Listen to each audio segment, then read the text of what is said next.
On va parler dans cette vidéo d'un concept qui est souvent très perturbant pour les élèves qui le découvrent et qui peut même parfois faire peur. Et nous allons voir ensemble qu'il s'agit en fait d'un des concepts les plus simples de la chimie et qu'une fois qu'on a assimilé ce nouveau vocabulaire, eh bien ça ne représente absolument aucune difficulté majeure. On va parler de la mole. Qu'est-ce que c'est que la mole? Eh bien la mole en chimie, c'est tout simplement une quantité, un nombre qui vaut à peu près 6,02 fois 10 puissance 23. Donc un nombre très très grand, 10 avec 23 zéros derrière. On appelle aussi ce nombre le nombre d'Avogadro, du nom du chimiste italien qui l'a défini.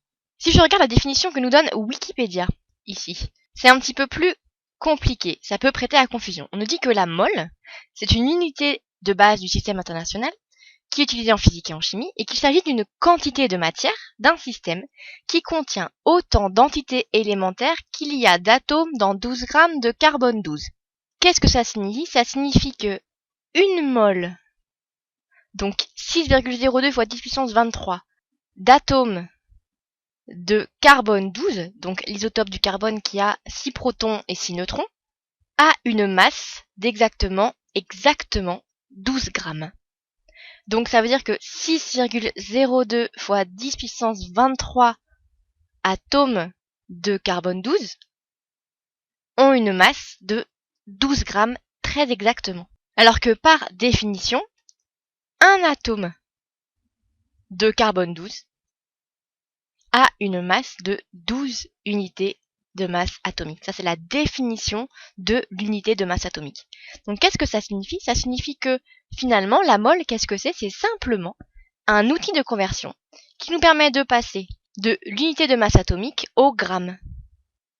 Un atome de carbone 12 a une masse de 12 unités de masse atomique et une mole de carbone 12 a une masse de 12 grammes. En fait, la mole, c'est une unité qu'on a inventée pour la physique et pour la chimie, pour nous permettre de travailler à notre échelle. Parce que c'est très compliqué de visualiser, quand on travaille avec 12 grammes de carbone, qu'on en a 6,02 fois 10 puissance 23. C'est énorme. Alors que si on se dit qu'on a une mole d'atomes de carbone, que ça a une masse de 12 grammes, eh bien, on peut plus facilement travailler avec des nombres de l'ordre de l'unité qu'avec des nombres qui sont avec des puissances de 10 aussi grandes.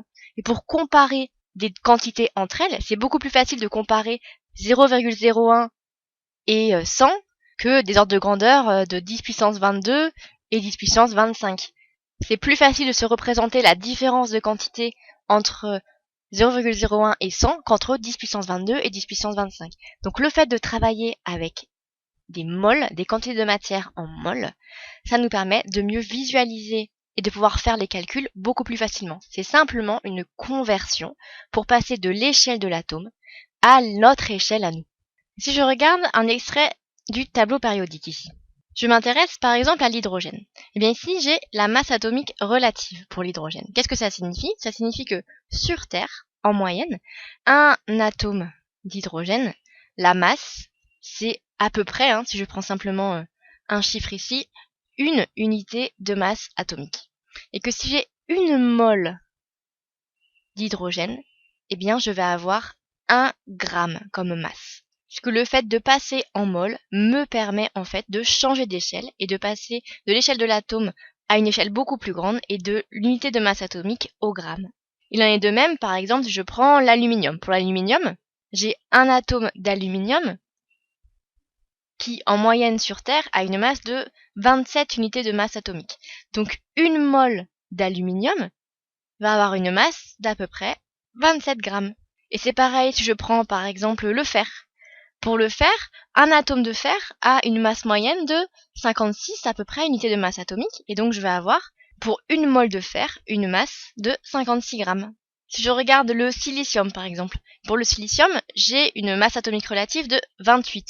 Donc, un atome de silicium a une masse de 28 unités de masse atomique. Donc, une mole de silicium a une masse de 28 grammes. Et 2 moles de silicium va avoir une masse de 2 fois 28 grammes. Donc, si je prends par exemple 2 moles de silicium, sachant que 1 mole de silicium va avoir une masse de 28 grammes, eh bien, je multiplie tout simplement par 2 pour obtenir 56 grammes. Donc 2 moles de silicium ont une masse de 56 grammes. Et si je regarde l'oxygène, pour l'oxygène, on a ici une masse atomique relative de 16, ce qui signifie qu'un atome d'oxygène a une masse de 16 unités de masse atomique, donc une mole d'oxygène a une masse de 16 grammes. Donc par exemple, 4 moles d'oxygène, ça a une masse de 4 fois 16, c'est-à-dire 64 grammes. Donc ce qui peut sembler difficile, c'est le vocabulaire en fait, c'est le terme mole, c'est le fait que ce soit un nombre aussi grand, avec 10 puissance 23 ici. Mais en réalité, c'est simplement une unité qui nous permet de faire une conversion entre l'échelle de l'atome et notre échelle à nous de travail. De pouvoir exprimer des quantités de matière avec des nombres qui sont beaucoup plus faciles à travailler, à appréhender autour de l'unité. Mais une mole de quoi que ce soit, c'est 6,02 fois 10 puissance 23. Une mole de carbone, c'est 6,02 fois 10 puissance 23 atomes de carbone. Une mole d'eau, c'est 6,02 fois 10 puissance 23 molécules d'eau. Une mole de petits pois, c'est 6,02 fois 10 puissance 23 petits pois.